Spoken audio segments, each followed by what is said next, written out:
Assalamualaikum warahmatullahi wabarakatuh. Perkenalkan nama saya Muhammad Rizky, NIM 0101218823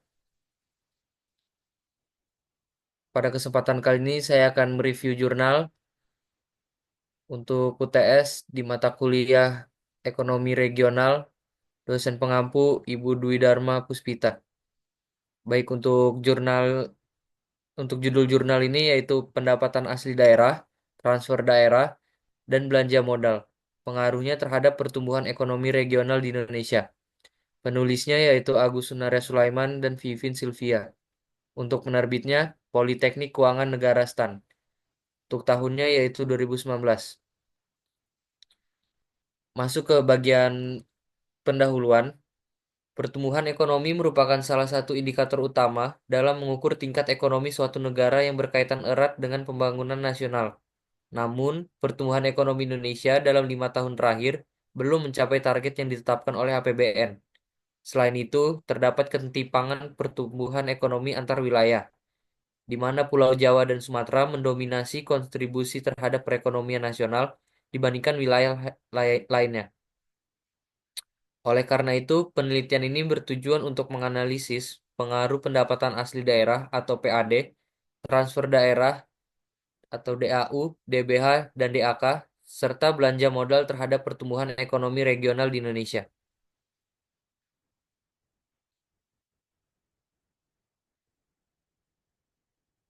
Kajian pustaka. Dalam kajian pustaka, jurnal ini mengacu pada teori fiskal federalism yang menjelaskan bahwa desentralisasi fiskal dapat meningkatkan efisiensi dalam alokasi sumber daya publik karena pemerintah daerah lebih memahami kebutuhan wilayahnya. Selain itu, teori pertumbuhan ekonomi dari Sadono Sukirno tahun 2011 dan Mankiw tahun 2014 digunakan untuk menjelaskan hubungan antara kebijakan fiskal daerah dengan pertumbuhan ekonomi.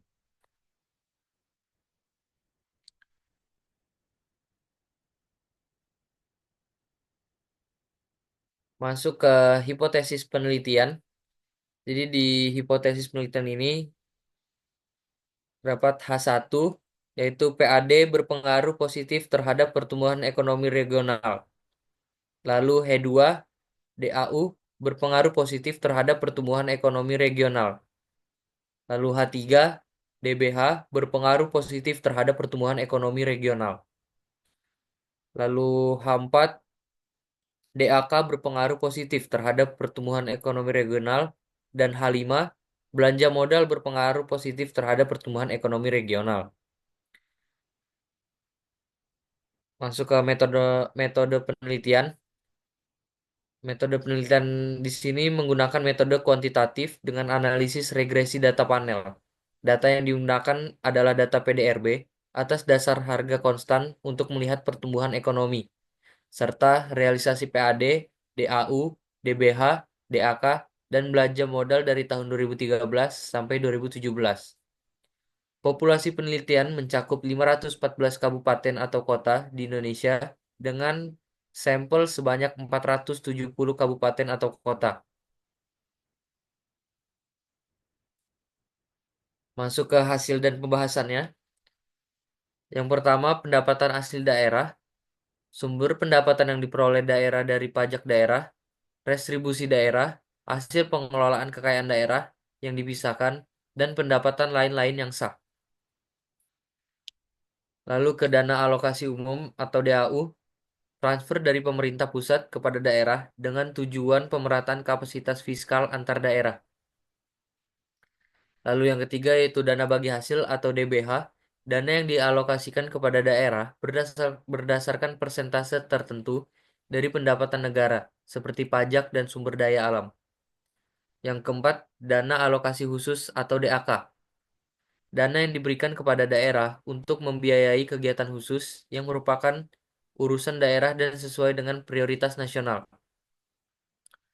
Lalu yang kelima, belanja modal, pengeluaran daerah yang digunakan untuk memperoleh aset tetap atau barang investasi yang mendukung layanan publik seperti pembangunan infrastruktur. Masuk ke analisis regresinya.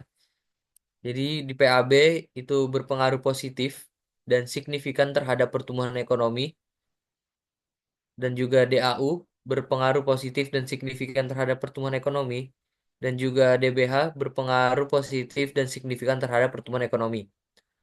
Untuk DAK sendiri ber- tidak berpengaruh signifikan terhadap pertumbuhan ekonomi, dan juga belanja modal berpengaruh positif dan signifikan terhadap pertumbuhan ekonomi.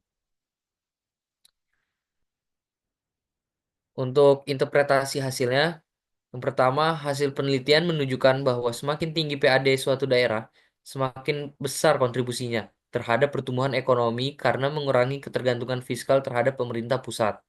Yang kedua, DAU memiliki peran penting dalam membiayai belanja pegawai dan infrastruktur yang dapat mendorong pertumbuhan ekonomi.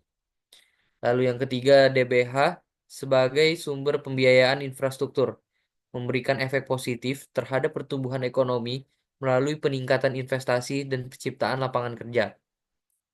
Lalu yang keempat, DAK tidak berpengaruh signifikan karena alokasinya bersifat spesifik dan seringkali tidak sesuai dengan kebutuhan daerah. Lalu yang kelima, belanja modal yang dialokasikan secara produktif untuk infrastruktur memiliki efek multiplier yang mempercepat pertumbuhan ekonomi. Masuk ke bagian kelebihan dan kekurangannya. Ada tiga kelebihan, yaitu yang pertama, menggunakan metode kuantitatif dengan analisis regresi data panel yang kuat untuk menguji hubungan antara variabel fiskal dan pertumbuhan ekonomi. Yang kedua, studi ini mencakup data dari seluruh kabupaten kota di Indonesia, sehingga hasilnya lebih representatif secara nasional. Lalu yang ketiga, menggunakan pendekatan teoritis yang relevan seperti fiskal federalism dan teori pertumbuhan ekonomi. Adapun kekurangannya, yaitu pertama, tidak membahas faktor non-fiskal yang dapat memengaruhi pertumbuhan ekonomi, seperti infrastruktur sosial dan kebijakan investasi. Lalu yang kedua, yaitu tidak ada analisis mendalam terkait efektivitas belanja modal dalam jangka panjang. Dan yang terakhir, kekurangannya yaitu DAK yang digunakan dalam penelitian ini merupakan total agregat tanpa mempertimbangkan sektor-sektor spesifik yang mendapatkan alokasi dana. Masuk ke bagian terakhir yaitu kesimpulan. Jadi jurnal ini menyimpulkan bahwa PAD, DAU, DBH, dan belanja modal itu berpengaruh positif terhadap pertumbuhan ekonomi regional. Sementara DAK tidak memiliki pengaruh yang signifikan. Oleh karena itu, pemerintah daerah perlu meningkatkan kemandirian fiskal melalui optimalisasi PAD, mengalokasikan DAU dan DBH secara produktif, serta memastikan efektivitas belanja modal dalam mendukung pertumbuhan ekonomi daerah.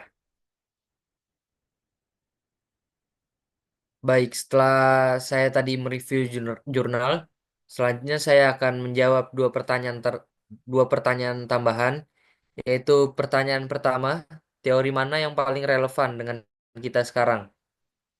Menurut saya, teori yang paling relevan saat ini adalah teori ketergantungan atau dependensi teori dan teori pertumbuhan wilayah atau regional growth theory. Teori ketergantungan ini menjelaskan bahwa perkembangan suatu wilayah seringkali dipengaruhi oleh hubungan ketergantungan dengan pusat-pusat ekonomi utama. Wilayah yang lebih berkembang seperti Jabodetabek cenderung memiliki akses yang lebih besar terhadap modal, infrastruktur, dan teknologi, sedangkan wilayah lain menjadi lebih sulit berkembang karena ketergantungan pada pusat ekonomi tersebut. Lalu untuk teori pertumbuhan wilayah, teori ini menyatakan bahwa pertumbuhan ekonomi akan lebih terkonsentrasi di wilayah yang memiliki faktor produksi yang lebih baik, seperti infrastruktur, tenaga kerja terampil, dan akses pasar yang luas. Ini relevan dengan bagaimana wilayah metropolitan berkembang lebih pesat dibanding daerah lainnya. Masuk ke pertanyaan kedua, yaitu kenapa Jabodetabek menjadi pusat perekonomian, sedangkan daerah di luar itu lebih susah berkembang. Jadi kenapa Jabodetabek menjadi pusat perekonomian itu karena ada beberapa faktor utama. Faktor yang pertama yaitu akses infrastruktur yang lebih baik. Jadi di sini Jabodetabek di sini memiliki jaringan transportasi yang lebih maju, termasuk jalan tol, bandara internasional, dan pelabuhan besar yang bisa mempercepat mobilitas barang dan jasa. Lalu faktor yang kedua yaitu konsentrasi bisnis dan industri. Karena sebagai ibu kota, Jakarta menjadi pusat perkantoran, industri dan perdagangan yang menarik investasi nasional maupun asing. Faktor yang ketiga yaitu populasi dan pasar yang besar. Dengan populasi yang padat, Jabodetabek menjadi pasar konsumsi terbesar di Indonesia, sehingga bisnis lebih tertarik untuk beroperasi di daerah ini. Faktor yang keempat, pusat keuangan dan teknologi. Jakarta memiliki pusat keuangan terbesar dengan keberadaan bank-bank nasional dan internasional, serta perkembangan startup teknologi yang pesat. Lalu yang kelima yaitu ketimpangan pembangunan. Wilayah di luar Jabodetabek seringkali mengalami keterbatasan investasi, sumber daya manusia yang terampil, dan infrastruktur sehingga lebih sulit untuk berkembang.